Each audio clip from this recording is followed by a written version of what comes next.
The veteran committee votes are in, and we have a new batch of Hall of Famers already announced last week. In a few weeks, we're going to hear which players on the ballot have been elected. But what about the other people? Who out there currently in Major League Baseball could be a Hall of Famer based not upon what they did as a player, but as a manager or as a general manager? This is Locked On MLB.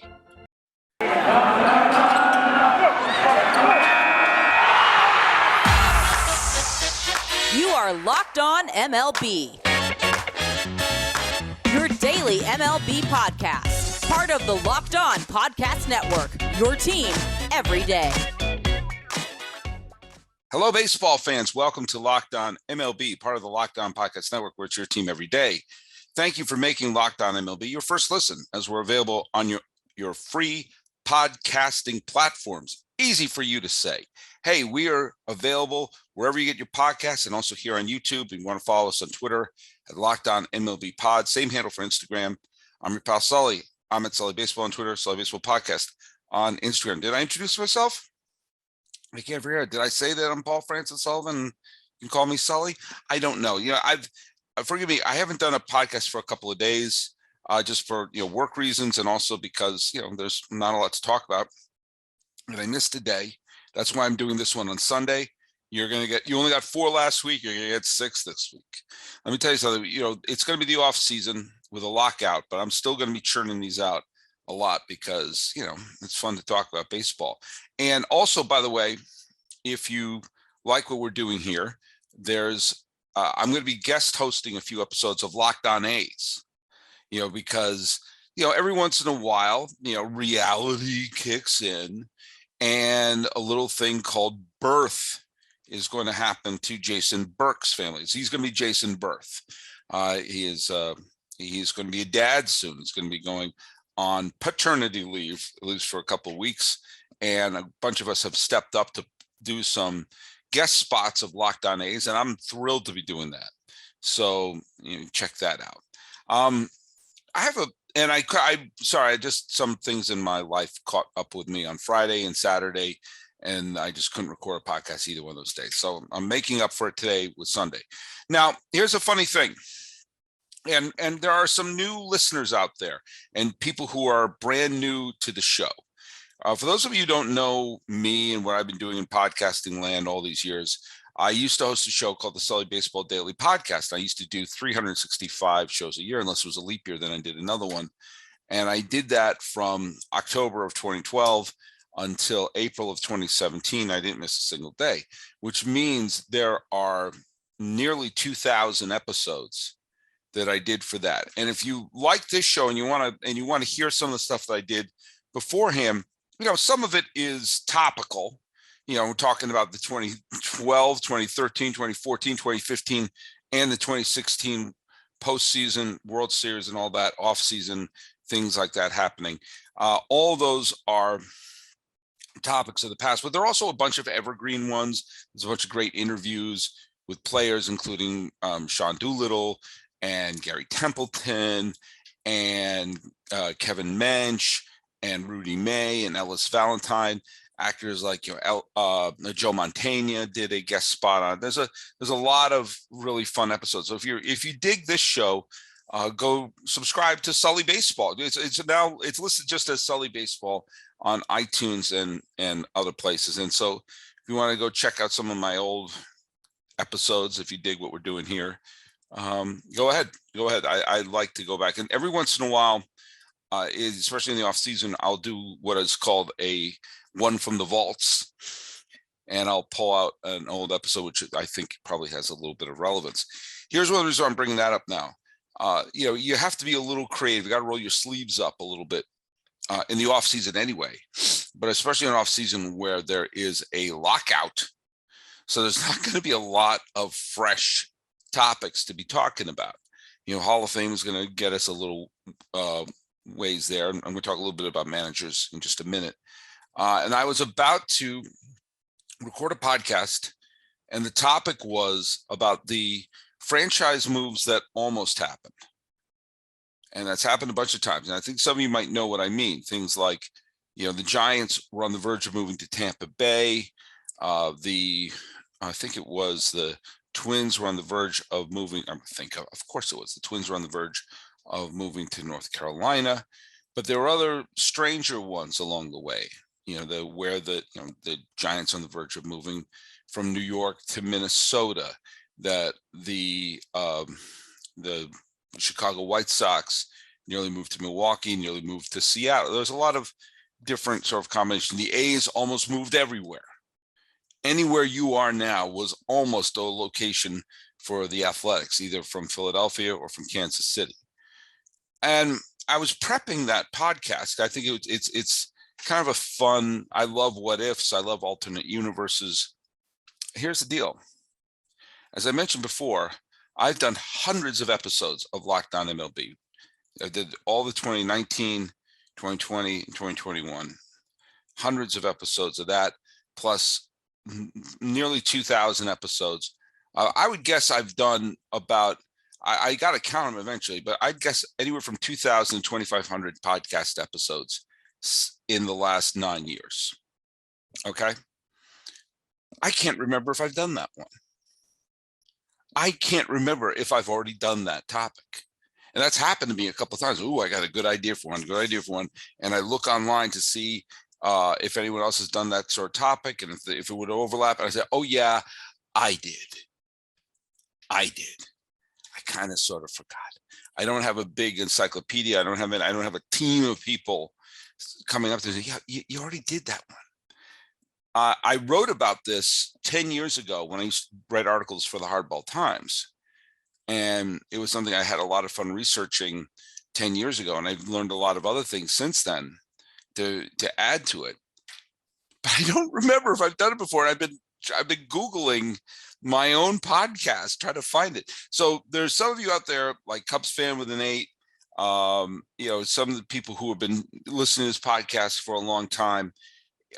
If you happen to remember if that's an old topic that I've done before, please let me know. Because if I haven't, I'll do it, because it's a fun topic to talk about. Also, there's 2 major openings. I'm going to scoot together because it looks like God has shown up to the podcast. No, that's right. Sorry if that was sacrilegious to some people. 2 managerial openings exist for teams that are, shall we say, interesting landing spots. You have Oakland, who is probably, look at this. You know what? I'm not even going to change it. It looks like I'm in the Fortress of Solitude, right? If those of you not watching the YouTube video, it really looks like I'm about to lay down the crystals and talk to Jor-El right now. And you know what? I don't mind that. Your pal Sully does not mind looking like I'm in the Fortress of Solitude right now. I'll take it. I will take it. The Oakland A's have a managerial opening after Bob Melvin skedaddled to San Diego. It's probably going to be someone in-house. It's probably going to be someone that Billy Beane can just come up with and say, look, we're going to tell you what to do. We're going to tear this team down. In 18 months, there's going to be an entirely new 25-man roster here, and we'll be on the verge of winning 93 games. That's what's going to happen. That's what the A's do. That's what the A's have been doing this entire century, is they put together a team full of people you've never heard of. And in 3 years, the roster's entirely turned over. And then they win again and again. They don't go far. They don't win pennants. They don't win titles. But they give their fans a summer. And they get to they're competitive. And they'll do it with players you've never heard of before, or players you think, oh my God, they're still playing baseball? Yeah, that's what they're going to do. And they're going to find a manager who's fine with it. Bob Melvin did it for about a decade, and he finally said, I wouldn't mind players who are going to stick around. And off he goes to San Diego, and he's probably going to win a World Series title. We'll get to the part of that legacy in section 2. It's probably going to be someone like Mark Kotze, someone who's involved with the organization. It's probably not going to be it's not going to be a high profile choice. And they're not going to pick like the was it the bench coach of the Astros or the pitching coach of this or the bench? No, it's going to be someone in-house. It's going to be someone in-house who already knows the system and knows what's going on.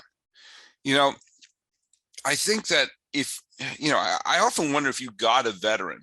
I think about some of the people who never got their shot as a manager. I mean, I keep bringing up the lieutenants to Bruce Bochy. Also, Chris Chambliss never got a shot. Willie Randolph got one shot, and for whatever reason, to get another one. You almost got a sense where you could almost, if you're Billy Beane, say, hey, look, if you will agree to just do everything I say, you get to show up, put on a major league uniform, be a manager, and manage a team that will probably make the postseason in a couple of years. So, I mean, the A's it's probably not going to be a really sexy choice going to Oakland. They had a sexy choice. They had a sexy manager, multiple manager of the year winner in Bob Melvin. He's now off to San Diego. And I want them to win. I'd love to see the Padres win the World Series, but I digress. The other one is obviously the Mets. And I talked about this the other day. If you had asked me just a few days ago, I would have said Ausmus, because Epler has a relationship with Ausmus, and Ausmus had managed Scherzer before when he was the manager of the Detroit Tigers. But the fact that Scherzer wanted Showalter and not the manager he had already worked with, I think speaks volumes of what Scherzer thought of Ausmus. I mean, Ausmus just seemed like the absolute no-brainer choice. Not that I feel that he was the best choice. I mean, no-brainer in terms of prediction. He's someone with managerial experience, with postseason experience. This would be his third stop. You don't want to have someone they've already tried the whole first stop twice with, the Callaway disaster. That actually happened, and what happened with Rojas, where the team was pretty good until the last few months of the season. And then, to have this Met team finish with a losing record. Just to take the pitchforks and torches out of the Mets fans' hands, they have to get a manager who will at least give them a sense of, for the lack of a better word, comfort. Schultz would be an interesting one, because his name is not coming up at all. But as someone has said before, a recent manager of the year winner, and someone who as recently as this year got a manager of the year vote, had his team go on this big, long winning streak. I wonder how much of his reputation has been sullied, no connection to me intended, easy for you to say, because of the manner of which he was fired. As to how much of the credit is going to go to the Cardinals front office. We'll get to that a little bit later too. But it's probably going to be Showalter. And Showalter is obviously a manager who's had success wherever he's gone. He's a manager that doesn't really care. And the fact that the front office and everything like that may want to be dictating stuff to Showalter, but this is not a front office with a lot of cash in their available balance. This is not a front office that can play the whole, hey, it's our way or the highway. Well, so far you haven't been riding a highway. You've only been riding the back roads. If Showalter takes over the Mets and the Mets win the World Series, Showalter will probably be the person praised for that. And the Mets front office has to be okay with that, whether it's true or not, whether it's based in reality or not. This is one of the situations where the narrative will be more important than the reality. But if Showalter brings the Mets to a World Series, first of all, he has to get hired. But if he does indeed lead the Mets to a World Series title, then guess what? He would probably be someone who you would list as a potential Hall of Fame manager. And the topic of Hall of Fame managers is going to be a big part of segment 2 of today's show. But I want to ask you, does this sound familiar? You've got one device that lets you catch the game live, another that lets you stream your favorite shows. You're watching sports highlights on your phone, and you got your best friends, neighbors log in to watch all the good stuff. I want to tell you, there's a simple way to get all the entertainment you love with no hassle, and finally a great way to get your TV together. It's called Directv Stream, and it brings your live TV and on-demand favorites together like never before. So you can watch your favorite sports, movies, shows all in one place.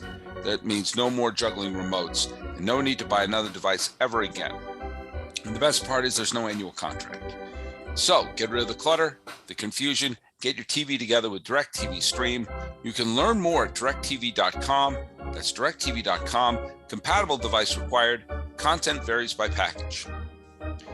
So I was thinking about this the other day that, Gil Hodges was inducted into the Hall of Fame, and partly because of winning the World Series title as a manager with the Mets, and also probably because he was a wonderful player. He probably wasn't a Hall of Fame player, and he probably wasn't a Hall of Fame manager, but Voltron those together, and next thing you know, he had a Hall of Fame baseball life. I have no clue why that isn't how people think about it, but he is indeed someone who lived a Hall of Fame baseball life. And by the way, that fares quite well for Lou Panella eventually getting into the Hall of Fame, because he had a wonderful career, sometimes an all-star, mainly with the Yankees. He bounced around a little bit at the beginning of his career, but then he spent the bulk of his career with the Yankees, being a big part of the team that won all those World Series and pennants, but then became a successful manager, had winning seasons with the Yankees, won a World Series with the Reds, and took the Mariners and the Cubs to the postseason as a manager. It would have helped his Hall of Fame candidacy if he had actually won the World Series with either Seattle or Chicago. But Gil Hodges, connect them together. Baseball life, that could go a long way for Lou Panella. Danny Murtaugh was on one of the lists of potential Hall of Fame. He did not get elected in. He was a wonderful manager, beloved manager in Pittsburgh, managed both the 1960 and 1971 World Series titles, was the first manager to ever fill out a lineup card that did not have a single white player on it. In 1971, he had several times where he filled out a lineup card where the entire lineup was either African American or Latin American. That had never happened before. When asked why he did that, he said, "Those are my best players." Pretty straightforward. I think probably the thing that hurt his candidacy was the fact that there were holes in the resume. There were holes when he left the Pirates and then came back. They seemed to win when he came back. But I think if he had stayed the whole time or stuck around to manage in 72 when Bill Verdon led him to the division title, that may have helped this cause. But I was thinking about this, like what managers out there are right now, if they retire at this moment, are Hall of Fame managers, and which ones would be if they win the World Series. I think Showalter, because he had the Yankees in the postseason after a long drought, and probably, in 94, they were lined up to probably win the pennant when the strike hit. He turned around the Rangers, was the first manager of the Diamondbacks, got them to the playoffs in his second season, led Baltimore to the postseason. He had success without winning a World Series, without getting to the World Series. I really thought in 2014, when he got the Orioles to the American League Championship Series, where he was going to be playing Kansas City, I thought he was going to throttle Kansas City. And I really thought that was going to be the coronation of Buck Showalter. Instead, what that did was it led Bruce Bochy to clinching his Hall of Fame candidacy. Winning a World Series title seems to be a prerequisite for getting into the Hall of Fame as a manager, with the exception of Al Lopez. I can't think of a single manager who made it to the Hall of Fame without a World Series title under their belt. And just because you won a World Series as a manager doesn't mean you're automatically going to get in.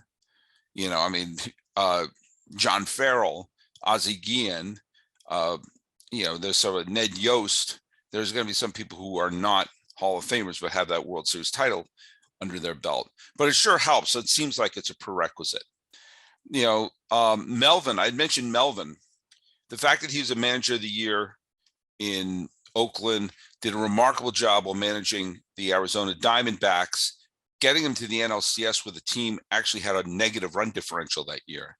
and they were actually not a very good team by any metric, and yet they won 90 games and had home field advantage in the NLCS in 2007. And then year in and year out, despite constantly having stripped down teams, had the A's either in the postseason or contending for the postseason.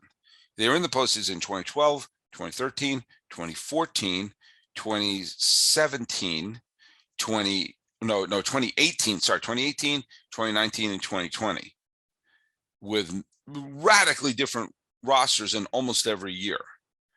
And the fact that Melvin was there, and how much of that was Bean, how much of that is Melvin? Well, we're going to find out, because if he wins a World Series in San Diego, and of course, you take a look at the teams he managed, Arizona, Oakland, San Diego, these are not exactly the teams that are bubbling over with financial advantages.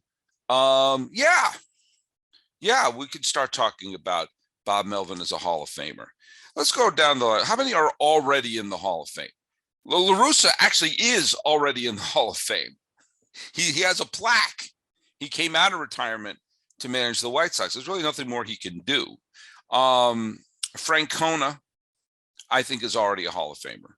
His 2 World Series titles got the Indians to within one swing of winning the World Series. I think that's a Hall of Fame career so far. Joe Madden, I think, is already a Hall of Famer with a pennant with the Rays, World Series title with the Cubs. Of course, if he can lead the Angels to a World Series title and give Trout his ring, then that would end all discussion. I think those are the only ones who, as of right now, have the resume right now. Now, there's a few others that are close. A World Series title for Dusty Baker? Yeah, that'll get him in.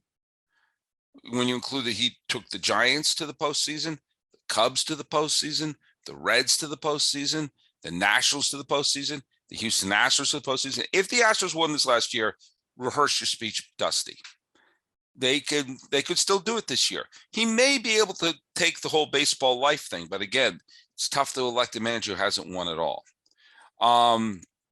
Alex Cora, even if he wins another World Series, I think the haze of what happened in 2017 and 2018 will probably prevent him from that. But who knows? Maybe it won't. Same thing for AJ Hinch if he turns around the Tigers. You have some people like, and Kevin Cash would be another person. If you can lead a team like the Rays to a World Series title, then, more luck to you. And then you have people, Dave Roberts probably will need another title to be able to do it. Joe Girardi would be interesting because he would have a Manager of the Year with the Marlins, a World Series ring with the Yankees. And if he leads the Phillies and becomes part of the very small fraternity of people who've won the World Series in both the American League and the National League, which consists of Sparky Anderson and Tony La Russa, that would probably be enough to do that. Melvin, I think, needs a World Series title to clinch it, but I think that would do the job. Now, there's some other ones who are putting together pretty interesting resumes, of which another World Series title would probably go a long way. Dave Roberts, I mentioned. Bud Black, anyone who has been a Manager of the Year with another team, has a long managerial career, adding a title to their resume could go a long way to making that an interesting case. We have to find out about Snitker in Atlanta, who won this year. And of course, it helps when you win with a beleaguered, injured underdog team, which is what the Braves were this year. Sorry, any Braves fan who's giving me hate mail for that. We're going to have to see again with Dave Martinez, starting with someone who already has a title, adding to that would probably help. It's funny, if I'd say Don Mattingly, I can hear my father rumble from the afterlife. Mattingly has managed both the Dodgers and the Marlins to the postseason, but that would have to be one of those, a baseball life thing. If he wins a World Series title with the Marlins, that's quite an accomplishment right there. And then you take a look at the man lived a baseball life. And so you'd have to take that into account. I'm not buying Aaron Boone. I think Aaron Boone should even have a job. Craig Counsell is someone who is interesting, but again, would have to have the ring to make it something worthwhile. And, I think everyone else, you have some people who are talented managers. Some have won Manager of the Year. whether it's Torey Lovullo or Rocco Baldelli. But again, without a title, what are we even talking about here? Some other managers have won Manager of the Year. It didn't mean much. You don't believe me? Ask Mike Schilt, who's currently unemployed. So, yeah, I think the main ones, as I said before, there are three who are already Hall of Famers: Francona, Madden, and La Russa. And a World Series title is the only thing keeping Baker and Melvin and maybe Cash out of it right now. But right now, those are the interesting ones. Now, of course, you're taking a look at what is being valued. Me thinking about this in terms of managers may be somewhat antiquated, because how many times do we see that the managers are somewhat interchangeable, and it really is the front office that's doing the majority of the winning? And with that in mind, there are some people out there who may be Hall of Fame contenders as general managers or presidents, front office. So I'm not going to go into what titles are. And there's one who I'm just feeling I have a hard time grasping them as a Hall of Famer, and someone who they're connected with who probably should be the one getting the Hall of Fame consideration posthumously. We're going to get into that in the third and final segment of today's episode. But before we do that, let me tell you that it is a surefire bet that Francona and Madden are going to be Hall of Famers as managers. If you're going to make any bets, go to BetOnline, your number one spot for all the sports action this season. Head to the new updated desktop or mobile website to sign up today and receive your 50% welcome bonus on your first deposit. Just use our promo code LOCKEDON, receive your bonus from basketball, football, NHL, boxing, UFC, right down to your favorite Las Vegas casino games. Don't wait to take advantage of all the amazing offers for the 2021 season.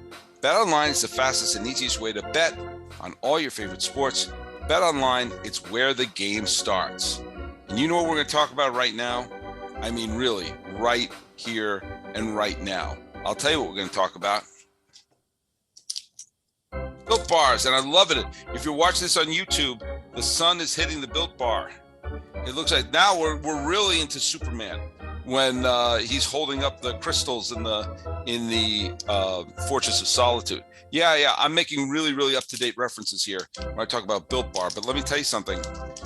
As mentioned on Locked On Braves, friend of this podcast, Dale Murphy, two-time National League MVP, he loves his Built Bars. These are the protein bars that taste like a candy bar. They're fantastic. They got so many great flavors. This is coconut almond, all right? But mint brownie, cherry double chocolate, cookies and cream, peanut butter brownie, my personal favorite, raspberry. They're fantastic. They're great tasting. And hold on, I'm going to go. This may not be great audio stuff, but I'm going to take a look at here. Look at this, 180 calories. 180 calories. What's their net carb situation? It's like, this is unbelievable. The fact that they're so low in carbs, so low in calories. They are high in protein, and you can work this off instantly, and it tastes great. It's fantastic, okay? And you're going to sort of see that you just have one of these, dip them in your cocoa if you want. You start off as your breakfast as a meal replacement. They're unbelievably great. I got another one here. Which one is this one? I can't even remember. Oh, this is double chocolate. In case chocolate's not good enough for you, we got double chocolate. And how much is this double chocolate, calories-wise? 130. What are you kidding me? Are you kidding me? I could burn 130 doing a podcast, not even getting up. Now, you can look for some great new marshmallow treats right around the holidays. You need to get your hand on Built Bar Puffs. They're light, they're fluffy, they're marshmallowy through and through it. They got different flavors, all covered in chocolate. They taste great. You won't believe that they're filled with protein. Just listen to Dale Murphy, former Braves great, Come on, we got an offer for you. Yes, you. Go to built.com, use promo code LOCK15, you get 15% off your order. Use promo code LOCK15 for 15% off at built.com and get you some. Are they reflecting badly? Hold on. Get you some, hold the product right, Built Bars. There's your Built Bars. What GMs belong in the Hall of Fame? It's kind of, we're moving towards a time where GMs are going to get more credit than the managers for their work on the field and the success of the team on the field. It's kind of like how for a long time it was like movie directors, or that was the position that people wanted to have.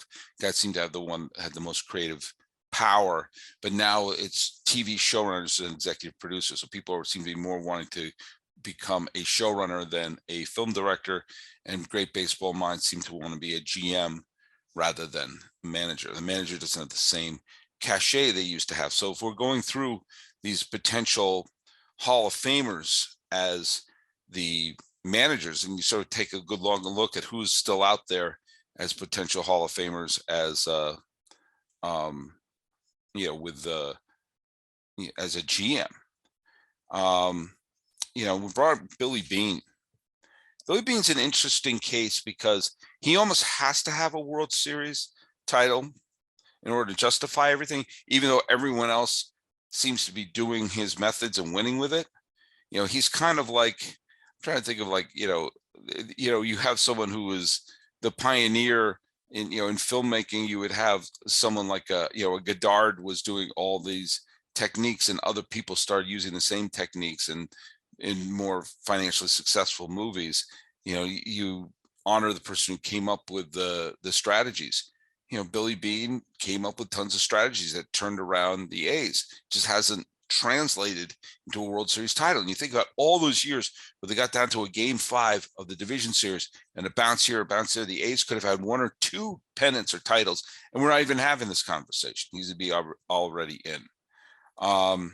John Mazzaglia, is that how you pronounce his name? I've actually never said his name out loud until just now. Has a multiple pennants and a World Series title running the Cardinals after being one of the heads of the Rockies for as long. The team constantly is in the postseason, constantly is getting to the NLCS. And, we saw again this year that they're a team that could turn things around, that could be super talented, but he's also one to make bold moves. Firing Schilt. One of his first bold moves he made was trading away a super popular player in Jim Edmonds. But one of the players he got back was Freese, who helped them win the World Series.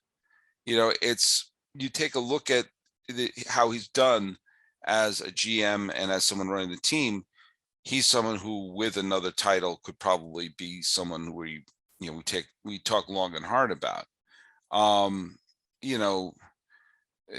or not someone like Luna would have been someone if he wasn't wrapped up in all the controversy of what happened. But the big name out there is Brian Cashman. And let me ask you a question. Is Brian Cashman a Hall of Famer? Is he a Hall of Fame GM? He's been the general manager of the Yankees since 1998. And you can list there are 4 World Series titles that the Yankees have won under his watch, and that they have not had a losing season under his watch. They've had the team no longer has any players left over from the dynasty. And if indeed Brett Gardner is done with the Yankees, then not one single current Yankee has a World Series ring as a member of the Yankees. The last time that has happened was probably 95, 96. I think that's probably the last time we could say that. So you have a total turnover of the teams from the championship years, and they're still a good competitive team. They're not an elite team by any stretch of the imagination, but they are a competitive team. Is Brian Cashman a Hall of Famer? You could certainly arrange his resume to make it look that way. Of course, he didn't really have control of the team until the Tampa contingency was voted down and Cashman basically had control of the team starting in the middle of the 2000s. And since then, they have one trip to the World Series and many winning seasons, but also some years where they did make the postseason. And they're no longer, as I said, they're no longer an elite team. They're a good team. They're a playoff team. And they're a team that if everything breaks right, they could have a run like the Braves had this last October. But they're also a team that, I mean, how many stars have the Yankees developed recently? How many? I mean, Judge. I mean, how many have been developed under his watch? Cano, kind of. Severino when he's healthy. Judge, that's it, really. Not Gary Sanchez, not Greg Bird. You know, it's been, if he's really been in control since, you know, for the last 15 years, yeah, they've developed one star. They've won one pennant. They've won one World Series. And there've been a bunch of trades that have been questionable. And, you know, it's difficult to sort of, you know, grasp. I mean, those first bunch of championships that were won under his watch were a great team that he inherited.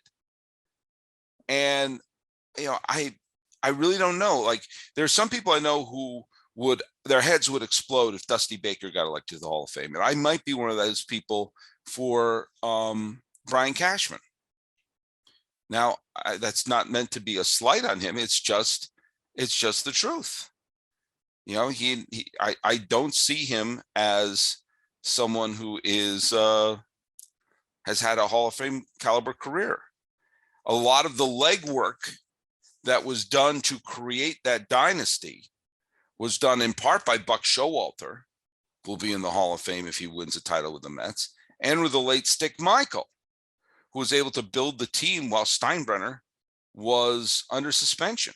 Something to remember when Steinbrenner's legacy has been rewritten over the last generation or so. And people are like, well, if George were around, then this would have happened. If George were around, that would have happened. Yeah, if George were around, he would have been trading away all their young prospects and making the team mediocre, which is what happened for most of the time there, except the two times when a general manager was able to put a team together. And one of them was Stick Michael. And of course, they kept shifting around his position. Is he vice president of this? Is he the general manager? Is he the manager? Is the coach? He was like the little shell game that was going on with Gene Michael during his time with the Yankees, that unfortunately, when the music stopped and there was GMs were being anointed as the GM of a champion, it was Bob Watson and Brian Cashman who were able to take the bows. Nothing against Cashman, nothing against Watson, but to be able to say Gene Michael has never been the GM of a World Series champion while he put together the greatest dynasty we've seen since the Big Red Machine and probably since the Casey Stengel Yankees is really kind of not fair. It's kind of like how, you know, Gabe Paul, who was the general manager of the Yankees in the mid 70s, was the one who assembled the team that became the Bronx Zoo. Steinbrenner got all the credit for signing Catfish Hunter and for signing Reggie Jackson and for signing Rich Gossage. But the foundation of the team, including steals of trades that included bringing in Greg Nettles and Chris Chambliss and Dick Tidrow and Willie Randolph and Bucky Dent, and there's a couple other ones that, and Mickey Rivers, all these people that he just brought in as the GM, stealing these stars from other organizations. Gabe Paul's not in the Hall of Fame. He put together a great team. Not sure if he was a Hall of Famer, but certainly did a great job as a GM. Stick Michael, may he rest in peace, never, ever will get the credit he deserves. And if Cashman is in there and Stick Michael isn't, while Cashman stood on Stick Michael's shoulders, something about that I don't feel good about. But we'll see. Again, I don't get that upset when people get into the Hall of Fame. I just, in that case, it's more about the omission of one, at least the omission of their legacy, as opposed to the admission of another. And there was an omission of a podcast the other day, and it is my mission to make up for that and keep doing these podcasts. So go to the free and easy to use podcasting platforms where you made us your first listen. I just combined 2 ad reads right there. I started doing the old one and I sort of try to morph it back into the new one. I'm not even going to cut that out. By the way, make your second listen Locked On Bets, hosted by your boy Q, and with Lee Sterling making his expert picks. It's got all you need for all your gambling needs. This has been Locked On MLB for the 12th day of December 2021, talking about managers and GMs and their trips to the Hall of Fame. I'm your host, Paul Francis Sullivan. Please call me Sully.